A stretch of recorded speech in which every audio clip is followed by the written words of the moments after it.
Kalau ada ibu-ibu pagi-pagi gosip, tengah hari cek and recheck, sore lagi kabar-kabari, mau maghrib silet, tiada kabar yang tidak kami kabari, karena kami adalah kabar-kabari, mengupas setajam silet. Nah ini nanti ibu-ibu kalau mau mati, kasih pegang, kasih dengar berita gosip, enak matinya itu. Salah satu dari 6 rukun iman mewajibkan kepada kita untuk percaya kepada akhirat. Artinya tidak sempurna iman seorang Islam apabila dia tidak percaya kepada akhirat. Bahkan kalau kita ingin mengetahui tingkat keimanan seseorang, maka lihatlah sejauh mana dia percaya kepada akhirat. Artinya semakin tinggi kepercayaannya kepada akhirat, maka semakin tebal keimanannya kepada Allah. Sebaliknya, semakin tipis dan tidak percaya kepada akhirat, maka dia pun tipis keimanannya kepada Allah Subhanahu wa taala. Nah, Bapak, ketika kita berbicara tentang akhirat, biasa ada yang tanya sama saya, Ustadz, apakah itu kalau ada orang meninggal sudah otomatis sampai ke akhirat? Ya kau angkat mati langsung tamak ke akhirat. Misalnya almarhumah ini, apakah ketika sudah meninggal otomatis sumpah sampai ke akhirat? Jawabannya belum. Untuk sampai ke akhirat itu ada pintu-pintu yang harus kita lalui. Untuk sampai ke akhirat itu ada tangga-tangga yang kita harus lewati. Tangga-tangga apa saja yang kita harus lewati untuk sampai ke akhirat? Pertanyaan inilah yang coba kita jawab pada taklim taksiyah kita kali ini, tangga-tangga menuju akhirat. Ibu bapak, saudara-saudara sekalian yang saya hormati, setidaknya untuk sampai ke akhirat itu ada 4 proses yang harus kita lewati. Berapa ibu? Berapa? Coba kita bandingkan mana lebih besar suaranya ibu-ibu dengan bapak-bapak. Berapa ibu? Tahu besarnya suaranya ibu. Berapa pak? Besar juga, Masya Allah. 4. Ini oleh-oleh pulang pengajian. Oleh-oleh pulang pengajian. Kadangkala ada orang pulang pengajian tidak ada oleh-olehnya. Kecuali apa? Dos-dos. Kecil. Apa isinya? 1 jalan kote, 1 air.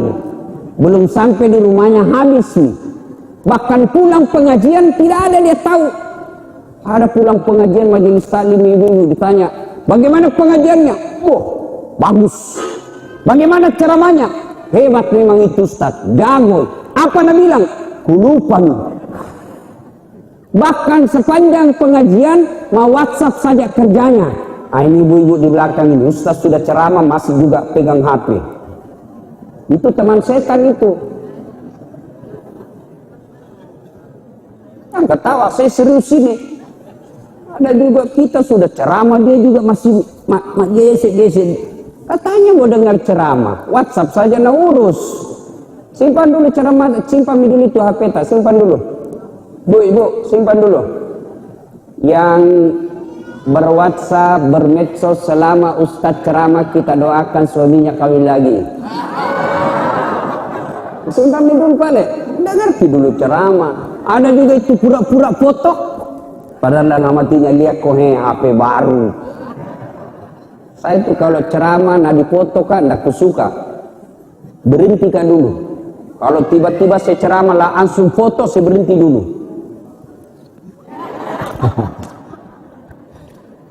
Ibu bapak, saudara-saudara sekalian yang saya hormati, mari kita bahas tentang tangga atau pintu untuk sampai ke akhirat. Pintu pertama kalau kita mau sampai akhirat harus kita lewati apa? Sakaratul maut. Itu dulu yang harus kita lewati. Apa itu sakaratul maut? Orang Bugis bilang ipamadan. Ya, bagaimana orang menghadapi sakaratil maut? Kondisinya ketika sakaratil maut tergantung amalnya. Kalau ada orang Islam agamanya, selama dia hidup tingkah lakunya Islami, pembawaannya Islami, kelakuan-kelakuan bertetangganya juga Islami, pola hidupnya diatur agama Islam, tunduk kepada ajaran-ajaran agama Islam, insya Allah sakaratil maut dan mati dalam keadaan Islam. Sebaliknya, kalau ada orang agamanya Islam, tingkah lakunya panrasu-rasu, perbuatannya tidak Islami, pola hidupnya jauh dari Islam, maka matinya nanti tidak dalam keadaan Islam. Kalau ada orang waktu hidup agamanya Islam, pagi-pagi mendomeng, duhur lama sih, pergi lagi mendomeng, asar ciki, bagi sih, maghrib itu juga nak kerja, selesai isya pergi lagi mendomeng. Ini nanti kalau mau mati kasih pegang di domeng. Enak nih matinya itu.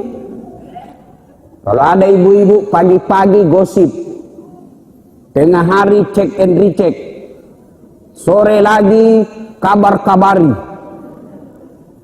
mau maghrib silet, tiada kabar yang tidak kami kabari, karena kami adalah kabar-kabari, mengupas setajam silet. Nah ini nanti ibu-ibu kalau mau mati kasih pegang, kasih dengar berita gosip, enak matinya itu. Tergantung alat kebiasaannya. Ketika ada orang waktu hidup dia baik agamanya, betul-betul Islami pola tingkah lakunya, insya Allah sakaratul mautnya aman. Bu, saya ini kerjaku penceramah. Biasanya kalau ada orang sakaratul maut, orang mau mati, ustaz dipanggil. Makanya ibu jangan pandang enteng itu ustaz. Kadang ibu-ibu itu matrek dulu, nak pandang enteng itu ustaz. Nah bilang sama temannya, jangan kau bergaul sama itu ustaz. Kenapa? Barasan jiji nak tahu. Cantik begitu bu. Kalau mau mati orang siapa dipanggil bu? Siapa dipanggil? Pak Camat punya upah. Tim sukses di waktu pilgub, tim sukses di waktu pilkada, mau mati, datang itu yang kita bantu. Apalagi kalau terpilih nih, nama Leni. Siapa yang kita panggil? Siapa? Ustaz. Nah biasanya yang saya lihat, pengalaman saya melihat orang sakaratil maut, macam-macam modelnya, tergantung amalnya. Ada pernah kejadian di rumah sakit Wahidin Sudirohusodo Makassar. Sudah lebih 1 minggu sakaratil maut tidak mati-mati. Ingat, kalau ada orang lama sakaratil maut, lama itu disiksa. Mati tidak, hidup tidak.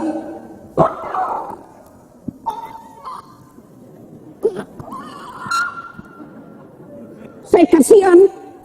Saya datangi itu ibu. Saya bisik telinganya. Bu, ikuti. Saya bacakan Yasin. Saya bisik. Bismillahirrahmanirrahim. Yasin, bangun ibu, nah lempar ke air gelas. Ini aku mengaji di sini, panas telingaku. Barusan orang saya ngajikan panas telinganya, bulan lagi. Bismillahirrahmanirrahim. Nah lempar ke lagi, basah bajuku. Saya sadar, ini ada pasti hikmahnya. Ini peringatan dari Allah. Saya tinggalkan. Sebelum saya keluar ruangan, saya tanya ibu anaknya, Bu, pintar juga mengaji itu mama tak? Nah, itu kau dong mamaku Ustaz. Mama ajiku tidak nak tahu mengaji. Haji tidak nak tahu mengaji. Ini karena haji kajili-jili. Banyak ini begini. Haji tidak tahu ngaji. Kenapa dia pergi tanah suci? Bukan karena mau memperbaiki agamanya, tapi apa? Status sosial. Kenapa kita pergi haji? Tersinggung Ustaz. Kalau ada pengantin, di belakang ki duduk. Bagian cuci piring. Kalau haji ki Ustaz, yolo ki Bu Haji. Ini tosi sebagai, ini haji begini, ini nanti hati-hati. Pergi tanah suci karena satu sosial. Sakaratul maut tidak bisa. Kenapa? Karena memang waktu hidup tidak tahu ngaji. Ada lagi orang Bu, sakaratul maut. Saya baru bisi, Bismillahirrahmanirrahim. Yasin. Langsung dilanjutkan. Ya ikuti sampai ayat 83. Kemudian dia tenang-tenang meninggal. Dua yang saya lihat kisah nyata ini. Ada yang tidak bisa ngaji, ada yang masih dibisi, langsung dia selesaikan. Dua hal yang berbeda menunjukkan kebenaran pepatah yang mengatakan Allah bisa karena biasa.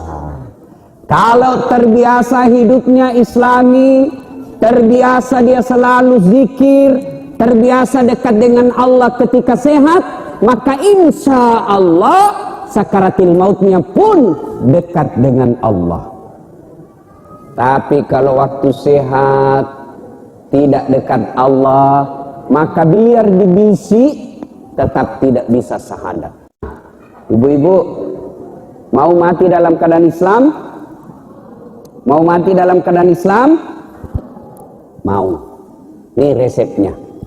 Kalau mau kisah sakaratil maut tenang, satu, jangan biasakan makan barang haram. Jangan biasakan makan barang haram. Ini penting kita mati dalam keadaan Islam. Karena belum tentu kita bisa mati dalam keadaan Islam. Itu hampir setiap Jumat khatib ngomong dan bacakan itu ayat. Tadi saya bacakan awal ceramah saya.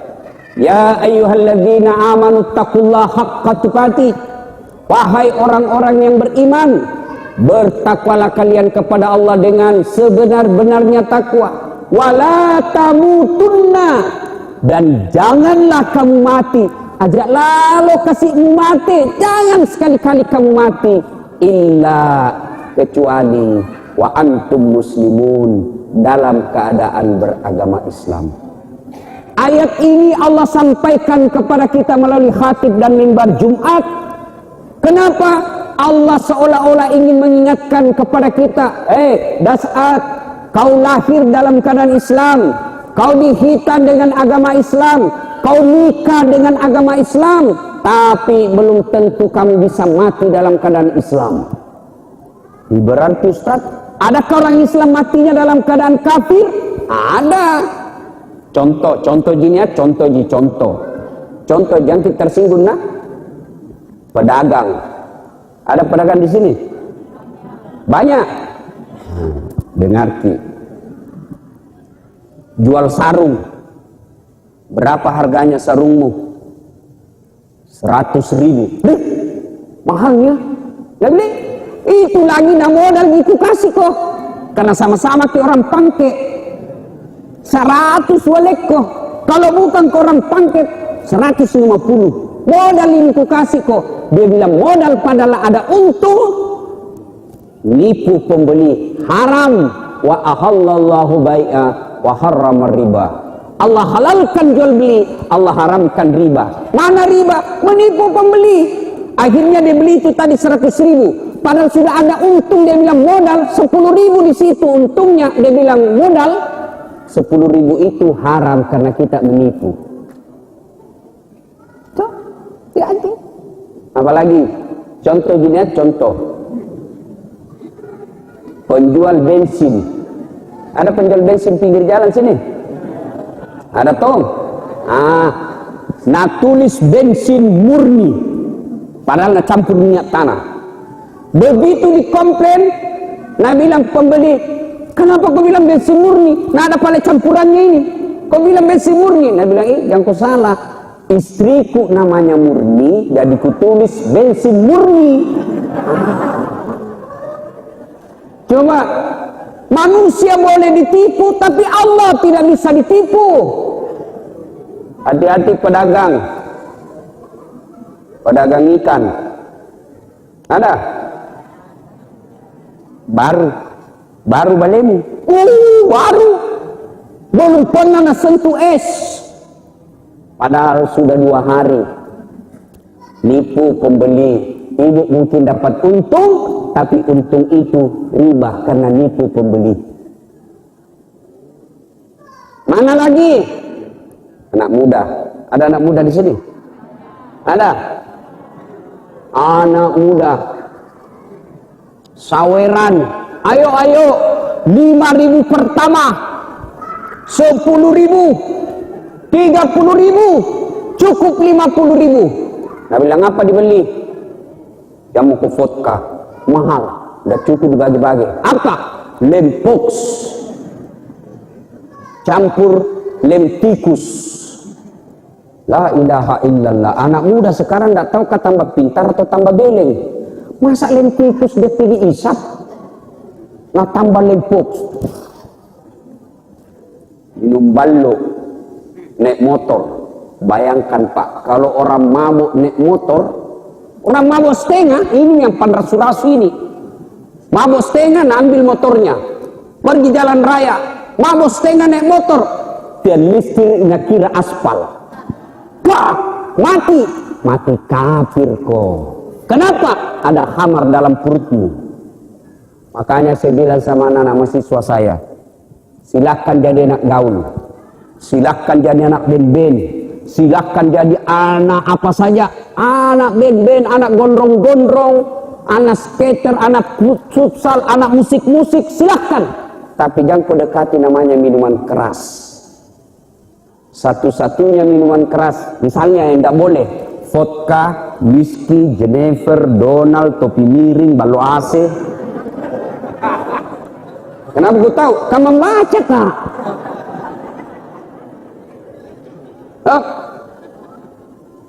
Tidak boleh. Dulu waktu ku sekolah dan kuliah, kan anak-anak sekarang nanti dibilang modern kalau pintar mabuk. Kampungan nenek, cemen lu men. Masa baru 1 botol teler mako itu teman-teman tak jagona sampai masuk di got. Dongo. Yang masuk di got nggak bilang jago. Dulu waktu saya sekolah SMA, nah panggil temanku, ayo pergi. Saya enggak, langsung kampungan. Aku bilang biar nih daripada kau enggak ada kampungmu. Ayo. Mabuk. Khamar.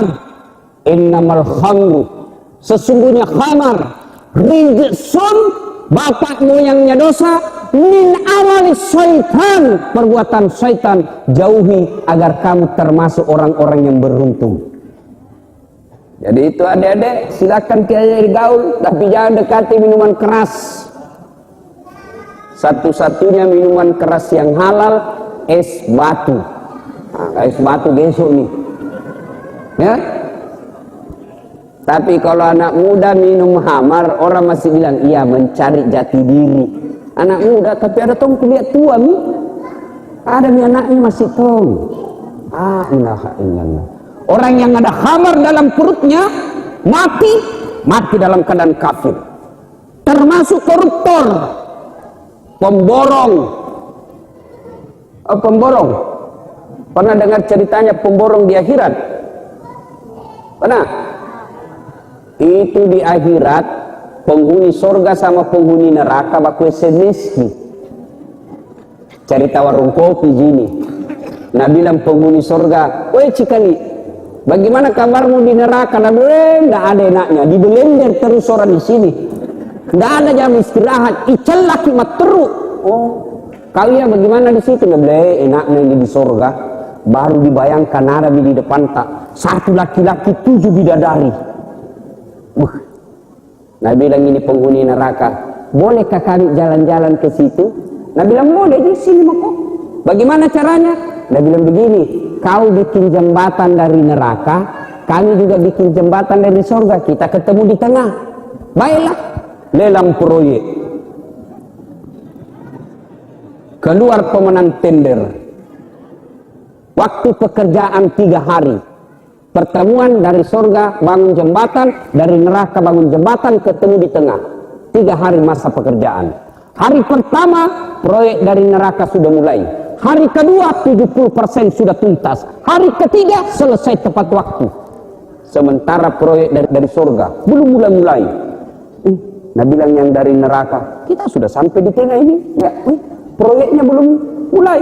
Dia teriak lagi dari neraka, woi, kami ini sudah sampai di tengah, kenapa kau belum mulai proyekmu? Apa dia bilang dari surga? Bagaimana mau dimulai proyek? Pemborong, kontraktor, pengawas, panitia ada semua di situ.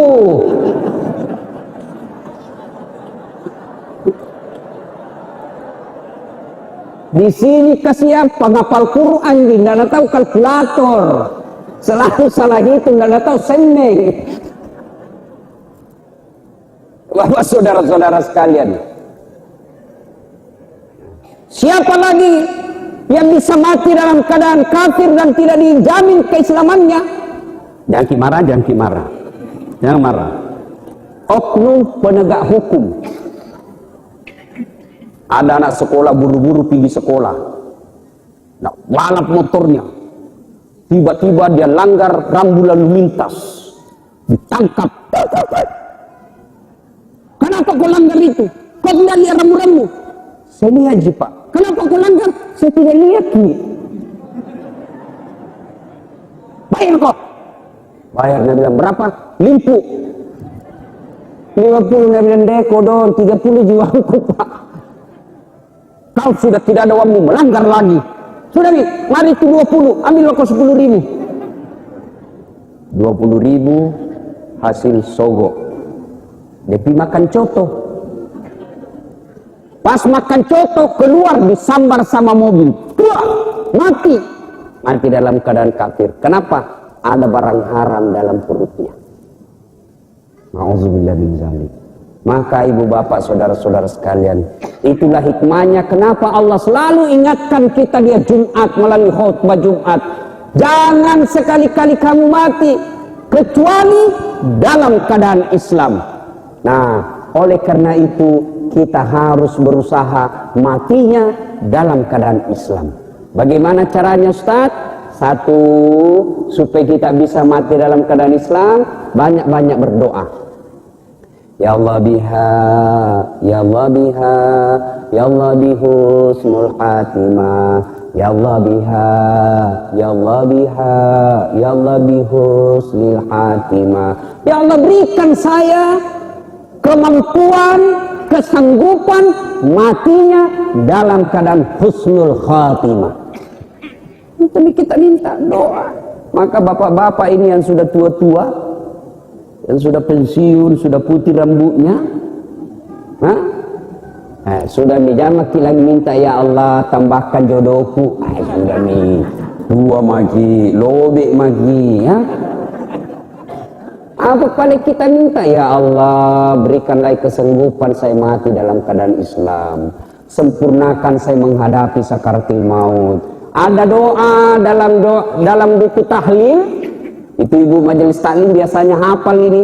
Ada buku tahlil di belakangnya ibu, biasa ibu lihat ada judulnya doa selamat. Itu kan? Ada dalam doa selamat itu yang berkaitan dengan sakaratul maut. Taubatan qablal maut, wa rahmatan indal maut, wa maghfiratan ba'dal maut.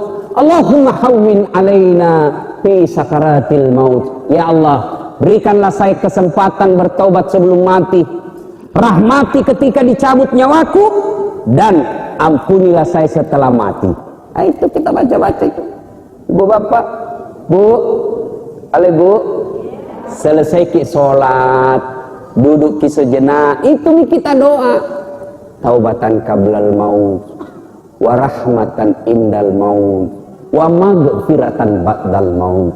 Allahumma hawwin alaina fi sakaratil maut. Ustaz, tidak ku hafal itu Ustaz. Jangan pakai bahasa Arab. Karena berdoa itu tidak harus bahasa Arab. Nanti bahasa Arab tidak tahu cara mengucapkannya, bisa jadi salah, atau bisa jadi apa yang kita baca tidak tahu artinya. Setengah mati berdoa. Nah, bila malaikat, ibu apa maksudmu itu? Kau mau minta selamat sakaratil maut, nah kau minta hujan. Kenapa? Dia tidak tahu apa yang dibaca. Maka berdoa tidak harus bahasa Arab. Doa itu kalau bahasa Bugisnya mapaletu, bahasa anak gaulnya curhat. Minta maki. Ya Allah, Kau Maha tahu. Saya tidak tahu berdoa dalam bahasa Arab. Ya Allah, saya hanya ingin selamatkanlah saya ketika sakaratul maut ya Allah.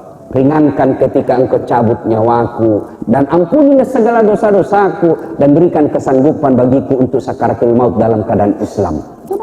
Itu 5 kali kita sholat, 5 kali kita minta dalam sujud kita, masa Allah tidak kabulkan? Padahal Allah sudah janji, ud'uni astajib lakum, minta kau kepadaku, pasti saya kabulkan.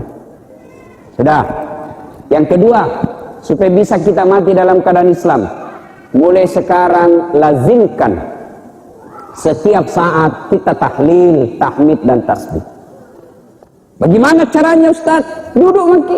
La ilaha illallah, la ilaha illallah. Ya. Kita perjalanan dari sini ke Makassar, bukan kita yang bawa mobil, ada sopir yang bawa ki karena naik angkot ki. Ya sudah. Daripada kita menghayal kiri kanan, membayangkan WhatsApp yang membuat kita bisa dosa, lebih kita duduk sepanjang jalan. La ilaha illallah, la ilaha illallah. Itu kita baca-baca. Perbanyak itu. Karena Rasulullah menjelaskan, man qama la ilaha illallah ila akhiril hayata dakhalal jannah. Siapa yang mengucapkan la ilaha illallah, penghujung hidupnya pasti masuk surga. Jadi, begitu sakaratul maut kita ucapkan la ilaha illallah, pasti masuk surga itu. Pernah kan ceramah begini, langsung bilang mahasiswaku, gampang gitu Pak Ustaz. Maksudmu mau pakai mati berkuda di 100 kali bisa aja. Oh, memangnya kalau orang sakaratul maut akal bicara, itu menurut akalmu. Kalau orang sakaratul maut ibu, bukan akal bicara tapi amal. Pernah lihat orang nikah? Pernah lihat orang dikasih nikah? Banyaknya itu tidak tahu syahadat. Nah mudah siap dinikahkan, siap. Syahadat kok? As-sadu. Apa sadu? Ulangi. As-sadu. Apa sadu? Ulangi. Tidak banyak yang tidak bisa syahadat.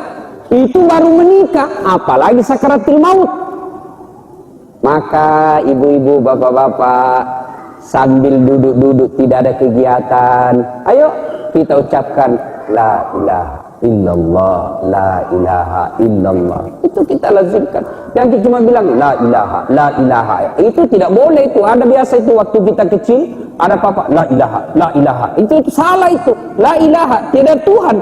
Tiba-tiba mati, mati kaget, la ilaha, tidak ada Tuhan. Ya? Sempurnakan la ilaha illallah, tiada Tuhan kecuali Allah. Nah, ini pernah ada sopir bilang sama saya, sopir Panter dari Makassar ke Pindrang. Saya bilang, Ustaz, lebih banyak nanti sopir Panter masuk surga daripada Ustaz. Ini sembarangan Nabi bilang ini. Kenapa aku bilang begitu? Nabi bilang itu Ustaz bikin lupa Tuhan, sopir ingat Tuhan. Maksudnya apa? Dia beda kalau hari Jumat Ustaz. Itu khutbah, banyaknya orang tidur gara-gara itu Ustaz. Khutbah itu Ustaz, tidur orang di belakang, lupa Tuhan. Tapi coba beda sopir Panter Ustaz. Nah ingat semua Tuhan, begitu ku tancap 150 km per jam, saya ada ngasih di atas Ustaz. La ilaha illallah, la ilaha illallah.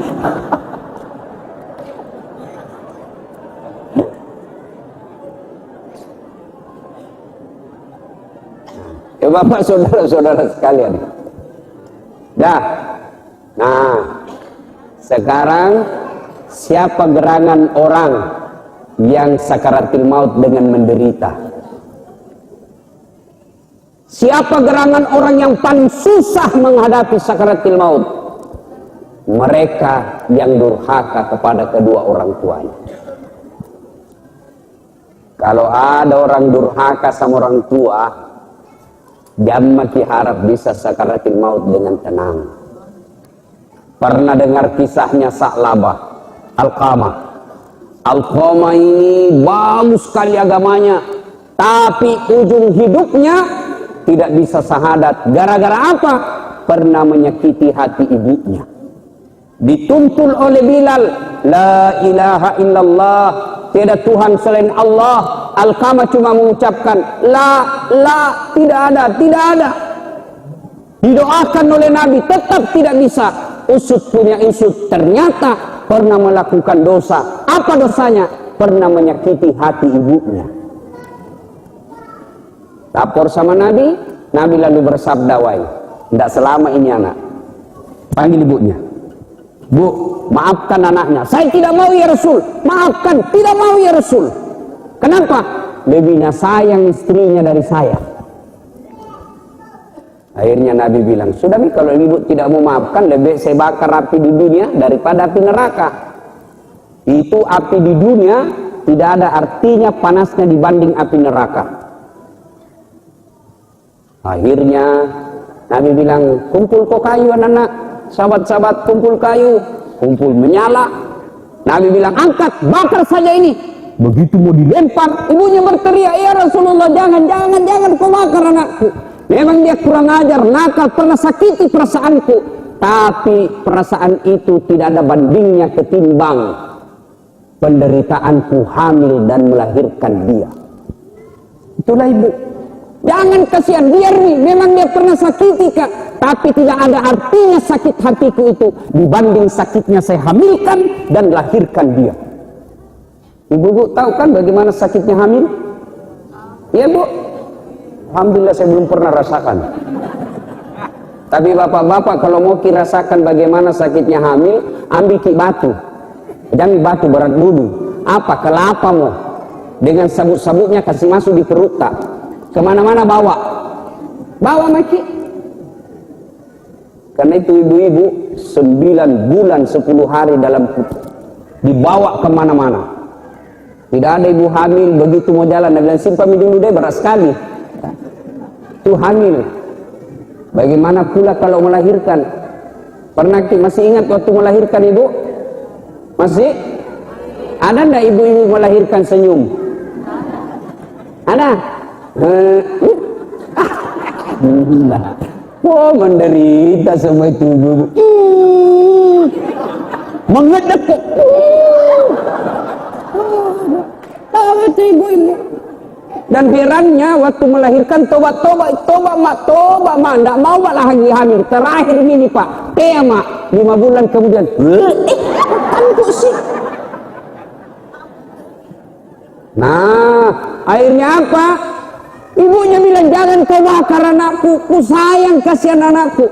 Nabi tanya, betul? Betul ya Rasul. Akhirnya dengan izin Allah barulah Alqamah bisa mengucapkan la ilaha illallah.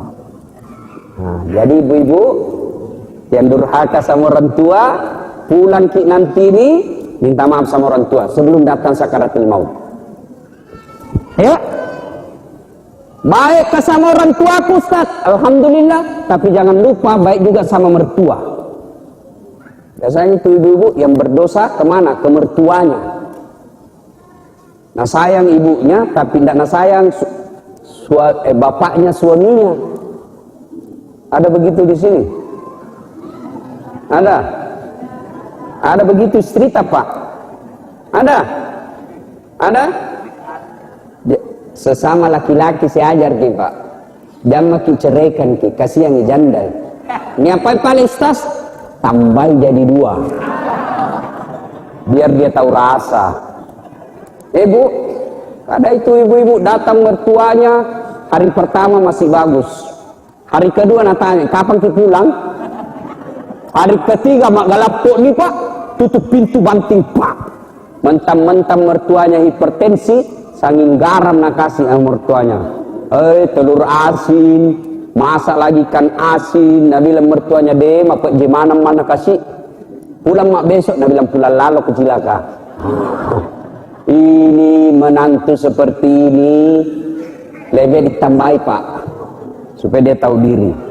Ibu bapak, saudara-saudara sekalian, tidak ada keselamatan bagi mereka anak yang kurang ajar kepada orang tuanya. Alhamdulillah. Hari ini pelajaran buat kita. Ibu Hajjah almarhum Bayati Bayani meninggal, tapi alhamdulillah anak tidak melupakan. Ini salah satu cara berbuat baik kepada orang tua sebelum meninggal. Apa? Kumpulkan orang, dengar dakwah.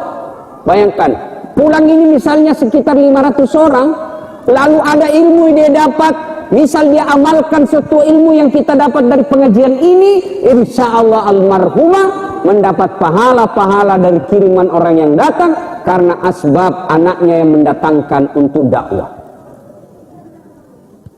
Nah, ibu bapak, saudara-saudara sekalian, balik lagi tentang sakaratul maut. Nah, sudah berpisah jasad dengan roh, itulah kematian. Jadi kecabut mati nyawa, mati. Nah, ketika ada orang meninggal, datanglah kita melayat. Tapi sayang, seribu sayang, saya melihat kita ini di Sulawesi Selatan datang melayat, masih banyak yang salah dalam melayat. Apa itu salahnya? Satu, ya, ada yang datang melayat bukannya datang berdoa, tapi apa? Datang cerita salah. Ada itu ibu-ibu, jenazah di depannya, datang orang melayat, mulai matanya mak gosip, bukan mulutnya, matanya. Nah, lihat dari pertama masuk, baru duduk orang, sudah mulai. Nah, kok di sampingnya apa? Dasar-dasar kudunya sama rohnya. Dan iya, kayak umbul-umbul. Nah, sudah nih, itu ada jenazah di depannya, datang ngecerita. Datang lagi yang satu, nah gosip. Apa? Gelannya palsu. Kenapa kau tahu? Nah, itu ada hitam-hitam di tangannya. Semua padahal ada datang melayat di situ. Ibu majelis taklim saya di Makassar saya ajarkan, kalau datang ki melayat, bawa ki surah Yasin minimal. Sampai di situ baca Yasin sama-sama. Tidak bisa Ustaz karena kita tidak tahu ngaji. Ya sudah, apa dibaca? Al-Fatihah sama Qul Huwallah. Baca sebanyak-banyaknya. Tidak bisa juga Ustaz, diam-diam ki. Diam-diam maki saja. Tidak bisa juga diam-diam, cepat maki pulang. Daripada kita tinggal datang bercerita saja. Dua, kita datang melayat, apa? Tidak ada yang ikut sholat jenazah. Kita kalau datang, saya mohon maaf, terutama ibu-ibu, jarang sekali ada ibu-ibu pergi melayat sholat jenazah. Jarang itu. Makanya kalau ada ibu-ibu meninggal, jarang juga yang sholati. Kenapa? Karena kebiasaannya malah sholat jenazah. Maka orang yang datang pun ketika datang yang meninggal, jarang yang sholat jenazah. Kenapa? Ya, balasannya seperti itu. Makanya majelis taklim kalau datang kita melayat, ada memang wudhu tak? Sholat ikut sholat jenazah. Saya tidak tahu sholat jenazah Ustaz. Gampang, kursus kilat. Dengar ini, cara sholat jenazah. Tidak ada wudhu Ustaz. Boleh tidak wudhu. Sholat jenazah itu Imam Syafi'i mensyaratkan ada wudhu. Kalau imam mazhab yang lain, boleh tidak ada wudhu. Kenapa? Karena sholat jenazah sesungguhnya bukan sholat hanya doa. Boleh maki. Ustaz tidak nak buat rumahnya di teras, boleh. Ustaz tidak nak buat juga teras di jalan, boleh sholat jenazah. Tapi jangan ke jalan raya. Langsung jalan depan rumahnya. Pakai sepatu boleh, silakan kalau mau pakai sepatu. Sudah itu menghadap kiblat. Sudah itu jangkit di depannya jenazah, di belakangnya ki. Sudah nih takbir pertama, niat dulu. Niat apa niatnya? Boleh diucapkan, boleh juga tidak. Bilang maki saja, kalau tidak dihafal bilang maki saja dalam hati kita. Tuhan, sholat jenazah kayak ini. Allahu Akbar. Sudah boleh. Sudah takbir pertama, Allahu Akbar, baca Al-Fatihah. Takbir kedua, Allahu Akbar, baca selawat. Tahu jaki selawat? Tahu jaki selawat ibu? Banyak yang tidak tahu ini. Ada mahasiswa aku ujian skripsi, saya bilang, Dek, supaya berkah di ilmu saya kasih kok salawat kok. Salawat kepada Muhammad. Ulangi. salawat kepada Muhammad. Salah kok. Dan sudah bilang, yang mana pala itu Ustaz? Allahumma salli ala Sayyidina Muhammad wa ala ali Sayyidina Muhammad. Dan sudah bilang, oh diganti nih Pak. Bukan diganti, kok yang beleng. Ada salawat diganti, wali kota kapan? Allahumma salli ala Sayyidina Muhammad wa ala ali Sayyidina Muhammad kama sallaita ala Ibrahim wa ala ali Ibrahim wa barik ala Muhammad wa ala ali Muhammad kama barakta ala Ibrahim wa ala ali Ibrahim fil alamin innaka Hamidum Majid. Allahu Akbar. Doakan orang yang meninggal minimal Allahumma gfirlaha, ya Allah ampuni dosa dia, atau Allahumma gfirlahu, ampuni dosa dia. Yang keempat, boleh kalau takbir lagi Allahu Akbar, boleh berdoa lagi, boleh langsung salam, selesai. Yang penting takbir 4 kali, jangan ruku. Ingat, takbir 4 kali, jangan ruku. Kalau ruku malu sendiri gitu. Seperti Abu Nawas cerita, wallahu alam benar atau tidak, sok tahu takbir pertama imam Allahu Akbar, takbir tongnya Abu Nawas Allahu Akbar, takbir kedua imam Allahu Akbar, ruku Abu Nawas. Kenapa saja ruku ini? Takbir ketiga Allahu Akbar, Nabi bilang ada Abu Nawas, tak kalah dia sekalian mak sujud. Selesai sholat ditanya, Abu Nawas kenapa kau ruku sujud? Nggak ada ruku ini orang sholat. Nabi bilang ini orang banyak sekali dosanya, tidak diampuni bedek kalau tidak ruku ki, supaya habis semua sekalian mak sujud. Ini jawaban orang kepepet ya. Ustaz, tidak ada bacaan ku hafal Ustaz, mana Fatihah tidak ku hafal tong. Bagaimana caranya? Ikuti saja sama imam, ikut saja sama imam, bacanya imam wakili. Nah sudah, sholat jenazah sudah, itu apalagi dimandikan, diantar, sudah dimandikan, dikafani, disolati, diantar. Ini lagi yang banyak perlu kita luruskan di Sulawesi Selatan, terutama di Makassar. Orang ngantar jenazah itu di Makassar pemalak-malak. Biasa orang ngantar jenazah kaget itu orang dari Jawa. Apa itu? Kira supporter PSM, ternyata orang ngantar jenazah. Coba lihat orang ngantar jenazah, naik motor, bonceng 3, di depan itu gondrong. Nah buka bajunya, baru nak kipas, orang mati, wah minggir kok. La ilaha illallah. Mau mina corek mobilnya orang, nah lempar. La ilaha. Kalau ngantar jenazah begini caranya, siapa yang mau doakan kita?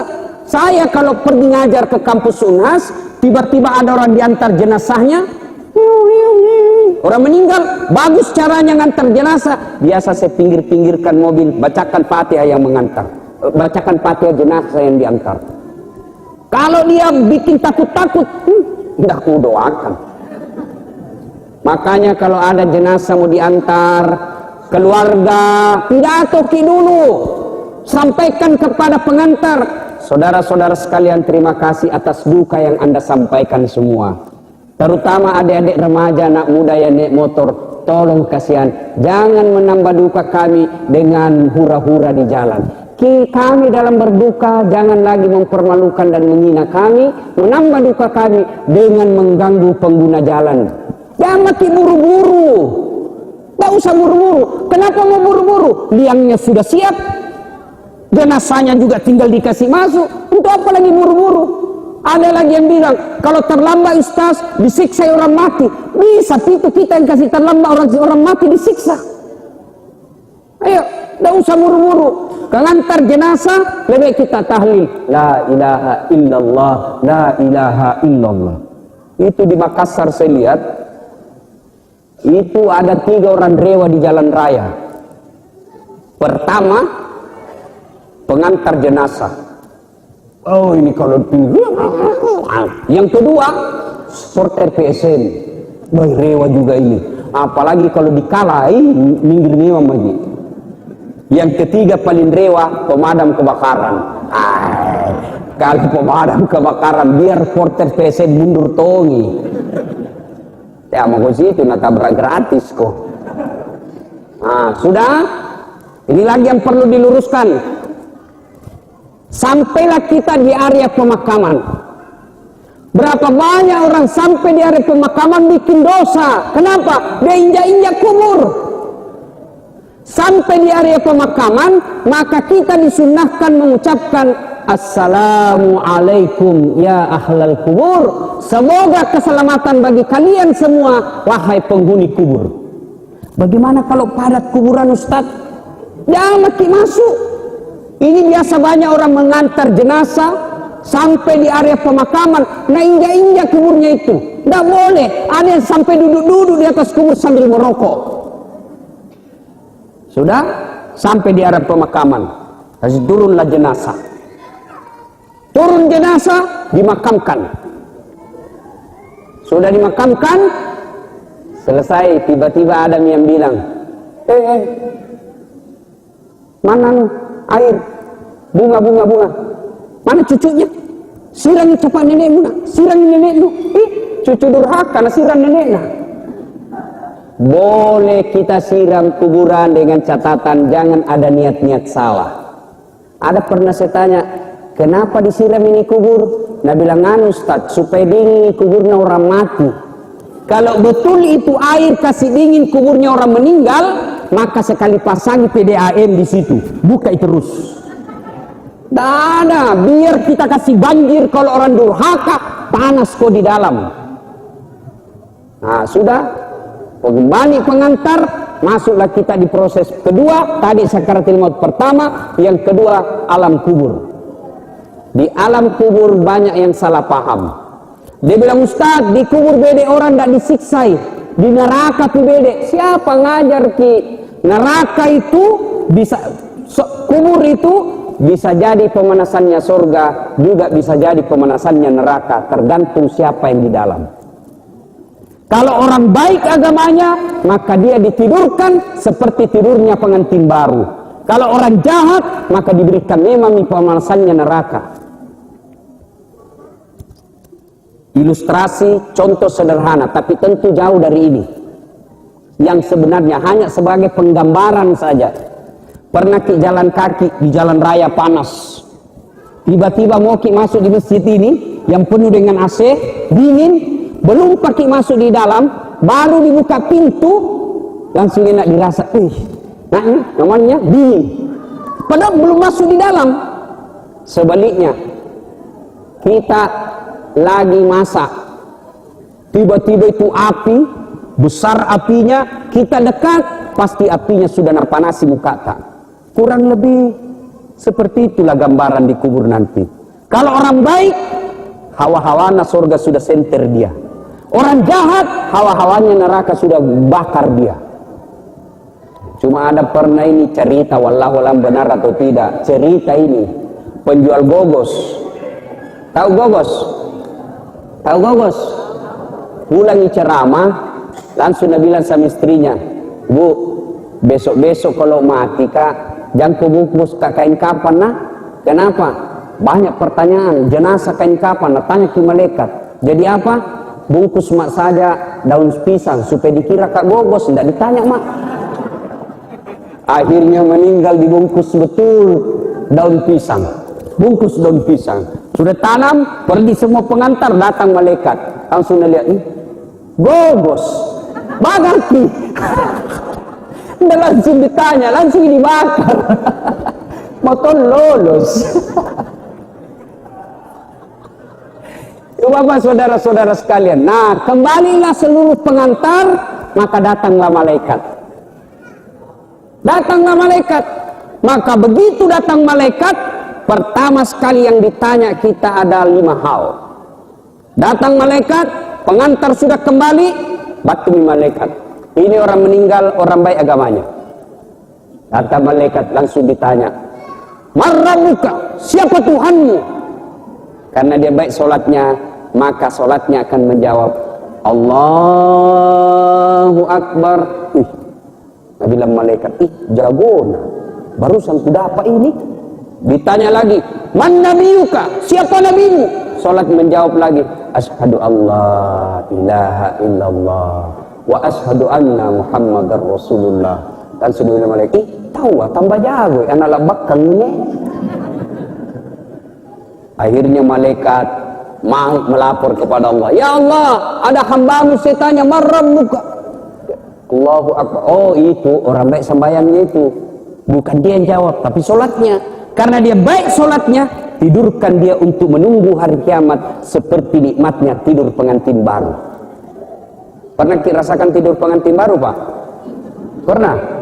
Enaknya itu di sampai-sampai ada yang selalu mau ulang. Itu kalau bagus agamanya. Tapi kalau tidak beres agamanya, tidak bagus sholatnya, datang malaikat nak goyang memang palu-paluna. Dia bilang, "Sallomu kukutayan cilaga. Kau itu jadi cara kamu dulu. Ustaz das acara mah kau mau WhatsApp jago. Ditunggu mah kau. Begitu datang ditanya, "Mana muka siapa Tuhanmu?" Tak bangkai langsung bilang, "Tunggu dulu, orang baru datang." Mana malaikat erotonnya geaki. Ini karena ibu-ibu tukang gea ini. Ditanya lagi, "Mana biuka? Mana muka siapa Tuhanmu?" Dan sudah bilang, "Ketuhanan yang Maha Esa." Langsung dipatapas. Nah, ibu bapak saudara-saudara sekalian, alam kubur bisa jadi pemanasannya surga, juga bisa jadi pemanasannya neraka. Yang tersiksa di alam kubur minimal ada dua. Satu, mereka yang tidak beres sholatnya, mereka yang tidak bagus sholatnya. Ibu-ibu, sebagai ilustrasi gambaran sederhana, pernah rasakan mati lampu? Pernah? Kalau saya bukan pernah, sering. Bagaimana itu, Bu? Kira-kira kalau mati lampu di rumah, tiba-tiba ada ular masuk di rumah tak? Ular sanca. Yang kalau nagigit beberapa menit tidak dapat pertolongan, mati orang. Keracunan. Bagaimana kalau mati lampu ada ular masuk di rumah tak? Panik. Ya toh? Ketakutan. Padahal itu mati lampunya paling 1 jam. Padahal itu rumah tak masih lebar. Padahal itu rumah ada ular, kita masih bisa masuk, lompat ke pintu. Masih bisa kita riak, orang bilang, ular, tolong. Masih bisa kita ambil HP senter itu. Kita sudah panik. Tapi nanti kalau kita dikubur, diikat kain kafan, ditindis tanah, mati lampunya bukan 1 tahun, mati lampunya selama-lamanya. Lalu datanglah utusan Allah dari neraka, dan berkatalah orang meninggal ini, "Man anta, siapa kamu?" "Sayalah sholatmu yang kau abaikan ketika kau hidup di dunia." Bentuknya dalam keadaan ular, ekornya cuma 1, tapi kepalanya tidak bisa dihitung. Apa tugasnya? Melilit dan mematuk sang jenazah sampai hari kiamat. Makanya orang yang tidak beres sholatnya, dikubur tidak bakal kau dapat keselamatan. Yang kedua, orang yang tersiksa nanti dalam kubur adalah mereka yang tidak bersih ketika dia kencing. Ini bapak-bapak ini, dan selalu saya istilahkan kencing sopir. Itu biasa saya lihat di Makassar, sopir PT, kalau mau kencing, nah misalnya mobilnya, nah buka pintu mobilnya, tengok kiri kanan. Tak berdiri ji. Masih ada 1-2 tetes nadakte saja. Apa yang dakte ji? Yang ketawa, Bu, ini urusan laki-laki. Atau ada ibu-ibu juga kencing berdiri. Banjir. Bapak-bapak, itu suatu ketika Nabi tanya, "Siapa yang tahu siapa kubur ini?" "Si fulan ya Rasul." Nabi jelaskan, "Andai kau diberi pendengaran seperti telingaku, maka kau akan dengar betapa disiksaannya ini orang dikubur." Apa dia tidak sholat ya Rasul? Tidak sholat. Apa dia tidak puasa ya Rasul? Dia puasa. Amalnya bagus. Apa sebabnya? Karena dia tidak bersih ketika dia kencing. Jadi kalau bapak kencing, perjalanan singgah ki, tidak ada air, Fikih mengajarkan ambil daun 3 lembar daun. Caranya bagaimana Ustaz? Ambil daun pertama, gosok ke bawah, ambil lagi daun ke tokos kasar, ambil daun ketiga, jangan begini, tambah kotor kalau bapak kasih begini. Dengan catatan periksa baik-baik dulu itu daun, siapa tahu ada cambulu-buluna. Tapi zaman modern sekarang, alhamdulillah tidak perlu lagi pakai daun, tapi ada namanya tisu. Begitu sampai di lokasi, dalam perjalanan sampai tujuan, masuk waktu sholat, kita dapat air, tetap wajib dicuci dulu pakai air. Tapi kalau tidak dapat lagi air, sudah tidak perlu dicuci, langsung tayamum sholat. Kalau tidak dapat air. Nah, ibu bapak, saudara-saudara sekalian, masuklah di kita dalam kubur. Setelah itu kiamat datang, maka kita dibangkitkan. Siapa manusia pertama yang dibangkitkan nanti? Rasulullah Muhammad sallallahu alaihi wasallam. Setelah itu bangkitlah seluruh manusia.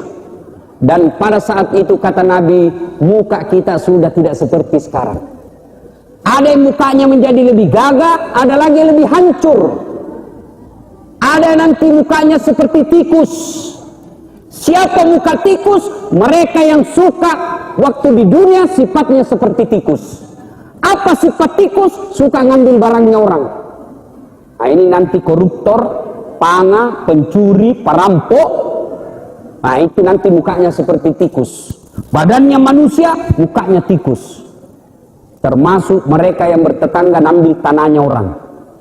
Nah, itu nanti mukanya seperti tikus. Termasuk ibu-ibu kalau pergi pengantin, nak ambil piringnya orang. Banyak juga itu piring hilang kalau ada pengantin, muka-muka tikus.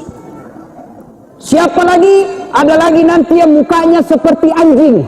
Siapa muka anjing? Mereka yang waktu hidup di dunia seperti anjing. Apa sifat anjing? Suka disogok. Nah, mereka yang suka sogok-sogok, masuk pegawai nyogok. Nah, itu nanti mukanya seperti anjing. Dia bilang, saya tidak nyogok Ustaz. Bukan juga saya disogok, tapi saya kasih ketemui pengurus. Nah, itu sama juga. Asariku pisarru sarri, bersekutu dengan jahat, jahat pula hukumnya. Apalagi ada lagi nanti yang mukanya seperti ular. Siapa muka ular? Yang suka mencari-cari muka. Nah, ini di kantor pejabat ini banyak. Siap bang, siap. Ini pun siap. Itu nanti cari mukanya seperti ular, penjilat-jilat dan macam-macam. Termasuk nanti di akhirat ada yang mukanya seperti kuda. Siapa yang muka kuda? Mereka yang suka mendahului imam ketika berjamaah. Banyak ini. Imam belum turun-turun. Imam belum naik-naik. Kenapa? Dia bilang imam tua Ustaz, 70 tahun umurnya, rematik ini. Jadi lambat goyang. Allah. Sami Allah. Ini anak mula. Allah. Kenapa? Lobek Ustaz, kita pun cas. Tidak boleh. Macam-macam. Dan pada saat itu seluruh manusia dikumpul. Allah siapkan untuk menunggu ketika kita mau dipanggil di antri satu demi satu diadili. Bayangkan ibu bapak, pernah bayar listrik ngantri atau bayar air ngantri? Padahal ngantrinya masih dalam gedung, masih ada AC-nya, masih loketnya beberapa. Ngantri kita, biasa kita marah kalau ada lambung ki. Biasa kita menunggu 1 jam sampai jengkel. Di padang mahsyar nanti, 1 loket. 1 loket. Berapa manusia yang ngantri dari Adam sampai kiamat dunia? Dari Adam sampai kiamat, berapa triliun manusia? Maka dipanggillah kita satu demi satu. Siapa dulu dipanggil Ustaz? Mereka yang duluan mati? Tidak. Siapa dulu Ustaz? Umatnya Nabi Muhammad dulu, tapi itu pun umat Islam berapa jumlahnya? Siapa dulu yang dipanggil umat Islam? Mereka nenek yang duluan mati? Tidak. Siapa? Nama-nama Islam dulu. Abdurrahman, Abdul Jabbar, Siti Fatimah, Aisyah, Das'at Latif. Itu dulu dipanggil. Tony, Joni, Rudi, Titi. Mau di mana kok? Dipanggil Tony tapi lama. Makanya kasih nama-nama yang baik anak tak. Panggil satu-satu. Dan ketika kita ngantri itu Allah sediakan ruangan VIP. Sambil nunggu kita diadili, Allah sediakan ruangan VIP. Dingin, nyaman, ada bidadari yang mengawalnya. Ada 7 golongan orang yang dilindungi di tempat itu. Siapa mereka yang 7 golongan ini? insya Allah lain waktu dan kesempatan kita akan lanjutkan.